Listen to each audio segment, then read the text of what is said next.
Sabe, no futebol, nem toda lenda nasce debaixo dos maiores holofotes. Algumas são forjadas bem no coração do país. E hoje, a gente vai mergulhar fundo na saga do Atlético Goianiense, um clube pioneiro, cuja história de pura resiliência e glória define o que é o espírito do Dragão. Vamos juntos entender como essa lenda foi construída. Pois é, existem essas lendas no futebol que não vêm da agitação das grandes metrópoles. Elas nascem no centro do Brasil, sabe? Forjadas com muita resistência, muito orgulho e uma alma popular. A história que vamos contar hoje é exatamente sobre isso. É um verdadeiro épico de pioneirismo e, acima de tudo, resiliência. E para a gente entender essa lenda de verdade, a gente precisa voltar lá no começo de tudo. Pensa num Brasil onde o futebol ainda estava se formando. Foi nesse cenário que uma força pioneira estava prestes a nascer. Uma força destinada a se tornar o primeiro grande nome de sua região. A data, 2 de abril de 1937, lá em Goiânia, bem longe dos centros tradicionais do esporte na época, nascia o Atlético Clube Goianense. E olha, desde o início ele não foi só mais um time, foi um verdadeiro desbravador, sabe? Fincando a bandeira do futebol num território que era completamente novo e muito promissor. E o impacto foi assim, imediato. Entre as décadas de 40 e 60, muito antes dos seus rivais se firmarem, o Atlético já era a grande força de Goiás. Esse período, que ficou conhecido como o primeiro reinado, não foi só sobre ganhar jogos. Foi sobre estabelecer um domínio, se tornar a referência de competitividade, o primeiro protagonista do estado de fato. Mas uma lenda, a gente sabe, não se faz só com vitórias. Ela precisa de uma alma, de um símbolo que seja imortal. E é bem aqui que a história do clube ganha ares de mito, com a criação de uma identidade que ecoa até hoje em cada jogo. Mas por que Dragão? Então, esse apelido não é só um mascote bonitinho, de jeito nenhum. Ele é a alma do time, a representação da postura aguerrida em campo. Ele simboliza um adversário que é intenso, que cresce na hora da decisão e que, acima de tudo, nunca, mas nunca mesmo, se entrega. É o espírito de luta que virou mito. E todo dragão que se preze precisa do seu covil, certo? O estádio Antônio Ascioli, lá no histórico bairro de Campinas, é exatamente isso. É o coração pulsante do clube, uma fortaleza de verdade, famosa por aquele clima hostil, onde a torcida fica colada no campo, criando uma atmosfera que, olha, intimida qualquer um que ouse visitar.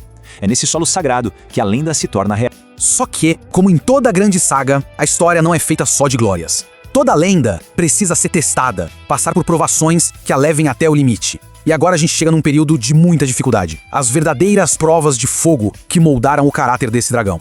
A trajetória do Atlético não foi fácil não, hein? O clube enfrentou crises financeiras pesadíssimas, sentiu o gosto amargo de rebaixamentos e passou por longos períodos de instabilidade. Foram anos sombrios que não testaram só a força do clube, mas a alma do torcedor, levando tudo ao limite. E aí, diante de tanta dificuldade, uma pergunta ficava no ar. Seria esse o fim? Aquela chama do dragão, que um dia brilhou tão forte, estaria se apagando para sempre? A tensão era palpável, e o futuro, uma grande incerteza. Mas um dragão de verdade não morre, ele renasce das cinzas. E numa reviravolta digna da sua lenda, o Atlético Goianiense não só sobreviveu, como iniciou um voo impressionante de ressurreição, se erguendo mais forte e principalmente mais organizado do que nunca.